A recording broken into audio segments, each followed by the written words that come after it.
ایک دن ابو سلمہ رضی اللہ تعالی عنہ گھر میں داخل ہوئے تو بہت خوش تھے. ان کی زوجہ نے انہیں دیکھا، کہنے لگی اللہ آپ کے چہرے کو ہمیشہ مسکراتا رکھی، کیا مسئلہ ہے؟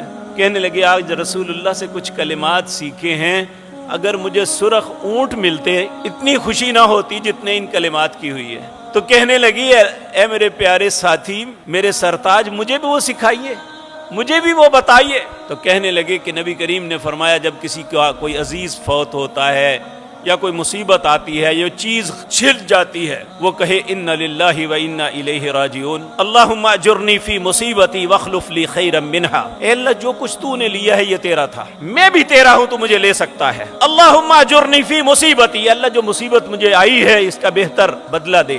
واخلف لی خیرا منہا، اے اللہ اس کا بہتر نعم البدل بھی عطا کر. ام سلمہ کہتی ہیں اللہ کی شان میں نے یاد کر لیا. کچھ مدت کے بعد میرے خامد ابو سلمہ بیمار ہو گئے. جب وہ فوت ہوئے تو میں نے بے اختیار یہ کلمات پڑھے، ان للہ و انا الیہ راجعون، اللہم اجرنی فی مصیبتی واخلف لی خیرا منہا. کہتی ہیں پھر خود میں اپنے آپ پہ افسوس آیا، ام سلمہ تو نے کیا کہا ہے کہ ابو سلمہ سے بہتر نعم البدل عطا کر؟ کیا مدینے کے ان پہاڑوں کے درمیان ابو سلمہ سے بہتر بھی کوئی انسان ہو سکتا ہے؟ ایک شریف النفس خاتون جس کا خامد اس کے محبت کرتا ہے، اس کے معاملات چلاتا ہے، اس کے لیے ساری کائنات میں سب سے خوبصورت اس کا خامد ہوتا ہے. کہنے لگی کیا ان مدینے کے پہاڑوں میں ابو سلمہ سے بہتر بھی کوئی بندہ ہو سکتا ہے؟ جب ان کی عدت ختم ہوئی تو رسول اللہ کی طرف سے پیغام نکاح آیا تو بے اختیار سجدے میں گر گئی، کہنے لگی اللہ تو بہتر جانتا ہے، مجھے ابو سلمہ سے بہتر جو ہے پیغام آ گیا.